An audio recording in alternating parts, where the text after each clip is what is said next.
Morning guys, alam ko hindi ko na dapat nilalabas to sa inyo kasi personal ko ng buhay to. Pero wala kailangan ko lang din kasi ng outlet para malabas to, para hindi masyadong mabigat sa dibdib, at saka para makapag-iwan na rin ng alaala dito sa aso ko. Naalala nyo si Chay Chay? Yung aso kasama ko nung nasa Bicol kami. Asong angkas-angkas namin nung nagpunta kami ng Bicol. Ngayon, nandito siya sa likod ko, nakatali, nakakahon. At susubukan kong bigyan ng decenteng living. 2020, kasagsagan ng pandemic. Kasagsagan din ng pag-uumpisa ko dito sa AJ Tune. Sinubukan namin kumuha ng isang aso. Nalagaan namin yan, minahal na parang anak. Nakain, dinamitan, kinala sa kung saan-saan, sinama sa mga biyahe. Binalik niya naman yun sa amin ng pagmamahal ng doble-doble pa sa hiningi namin. Sobrang loyal ng aso na yan. Kahit saan kami makapunta, kasama namin yan. Nasunugan kami, naubusan kami ng lahat ng gamit, naisalba namin siya. Napakaraming mga pagkakataon na kasama namin yan si Chay Chay. Kita nyo naman pati sa vlog natin, diba, nung nagpunta tayo ng Bicol, angkas-angkas pa namin yun ng asawa ko. Sobrang saya ko nung dumating sa akin yung aso na yan. Sobrang saya ko nung dumating si Chay Chay sa amin, sa buhay namin. Yung nagbigay ng ingay sa bahay, nagbigay ng kulay sa buhay namin. Siya yung kapag pagod na pagod ka na, yayakap lang sa'yo, kakandong lang sa'yo, mawawala yung pagod mo. In short, parang naging anak ko na nga din talaga siya.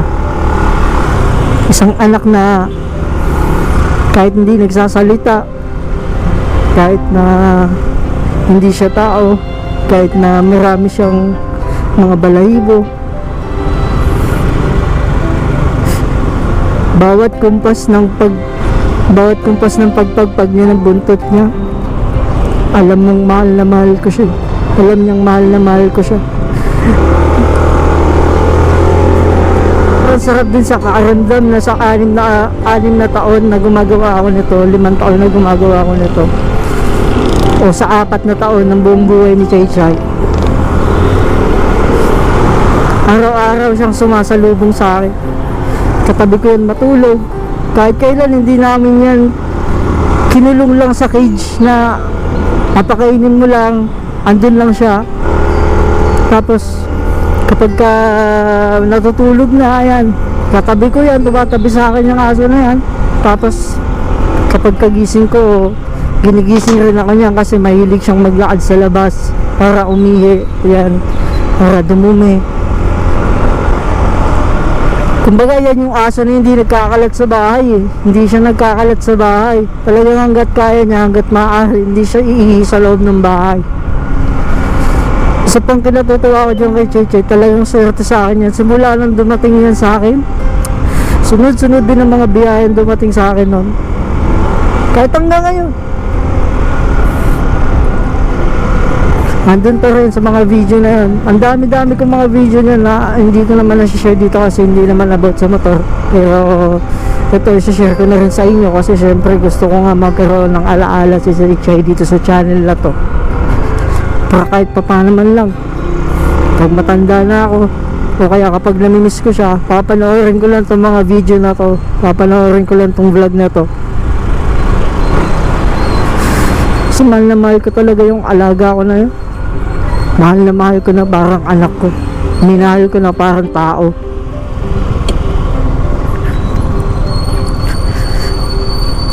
Kailan lang siya? 3 weeks ago lang,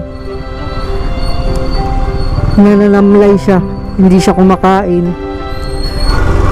Hindi namin sigurado kung nilagnat kasi nagkaroon din ng pagkakataon na sobrang naging busy ko. Sunod-sunod yung mga schedule ko ng malalayo, kaya kita nyo rin, diba, hindi rin ako nakakapag-upload kasi sobrang dami ko talagang ginagawa. Sobrang dami kong mga schedule na halos malalayo lahat, kaya pag uwi ko sa bahay talagang magpapahinga na lang ako. Pero yan, stage yan, sinusugod talaga yan sa akin. Kumakandong yan, halong yan sa akin, tapos dinidikit niya yung ulo niya sa dibdib ko. Parang kumbaga, parang tao talaga kung maglambing yung aso na yan. Pasensya na nga pala kung medyo naging emotional ako nung una. Kasi wala, hindi ko lang din talaga mapigilan. Kakamatay lang yung aso ko. Ilang oras ngayon, 10:48. Kanina lang siya namatay ng mga alas 7. Masakit pa pati to para sa akin. Pero wala eh. Gusto ko lang din tong ilabas para hindi masikip sa dibdib. At saka para hindi ko makalimutan si Chay Chay na mahal ko. Si Chay Chay na dumating sa buhay namin na sobrang swerte at nagbigay ng kulay sa mundo namin na mag-asawa. Kasama ko sa Bicol, nagpunta kami ng beach, makapag-amoy-amoy ng mga bagay-bagay. Yan yung mga ganyan damo, gustong gusto niya yan. Pagka napupunta siya sa MOA, makita niya pa lang yan, hindi pa siya bumababa sa motor, umiiyak na yan. Kumakawal-kawal na yan, parang gusto niyang bumaba.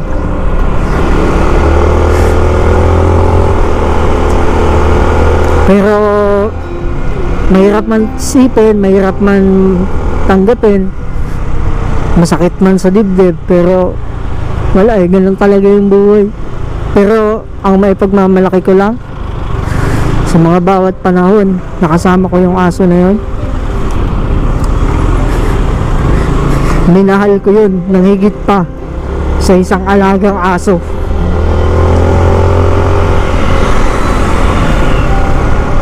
Minahal ko yun ng hindi lang parang isang asong nakatali. Hindi ko siya minahal na parang hayop lang. Minahal ko yun na parang anak ko. So yun, salamat sa mga nakaintindi sa akin, sa saloobin kong to. Maraming salamat din sa mga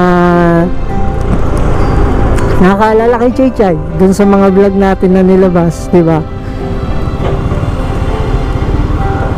Nakasama siya. Ngayon, kung may alaga kayong hayop, no?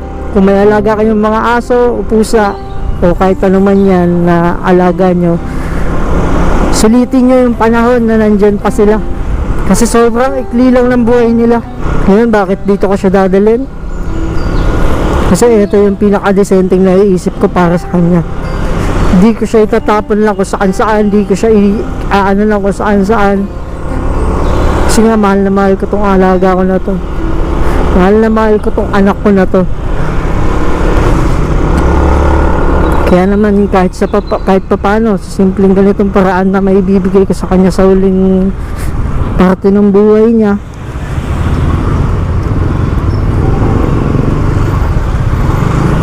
at least meron siyang disenteng makakahantungan.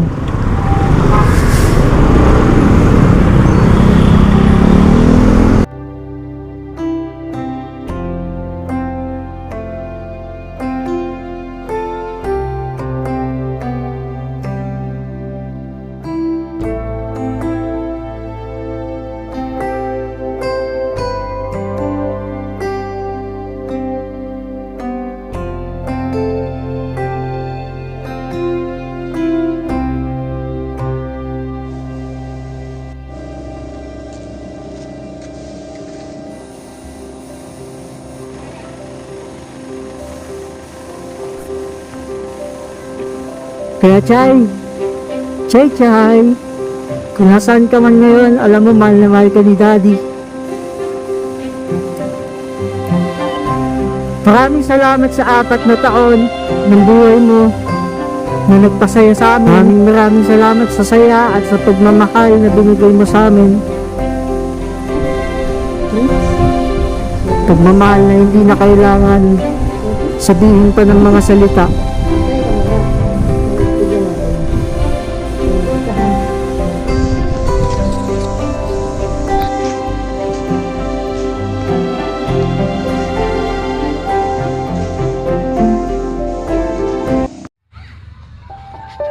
Takbo, dali!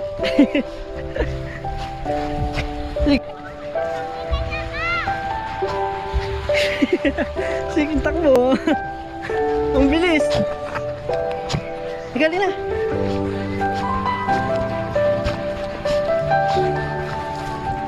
Ano daw? Ando ba sa bag ko? Kaya ang sayo ni Cheche.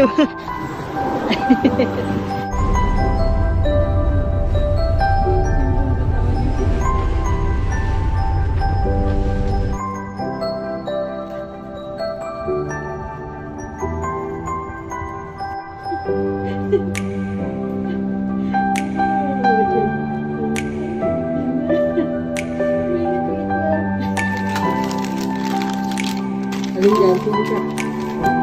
Ini. Yan. Baka. Alin gusto. Alin dyan. Halika na, halika na.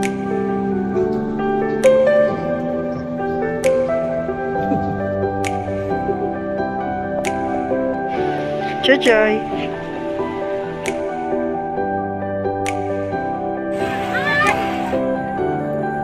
Jai, this is ang cute naman. Ang cute naman, Jai.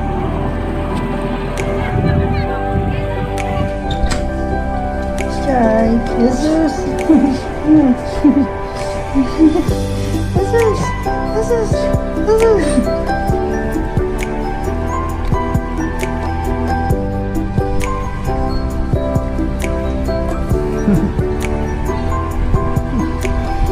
Yes.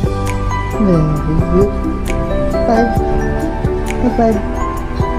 High five. Nice.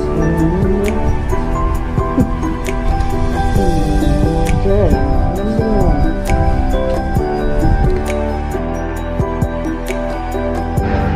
Jai. Jai. Anjay, Jai. Ano yan, Jai? Makakauwi ka na ulit, Jai. Cute.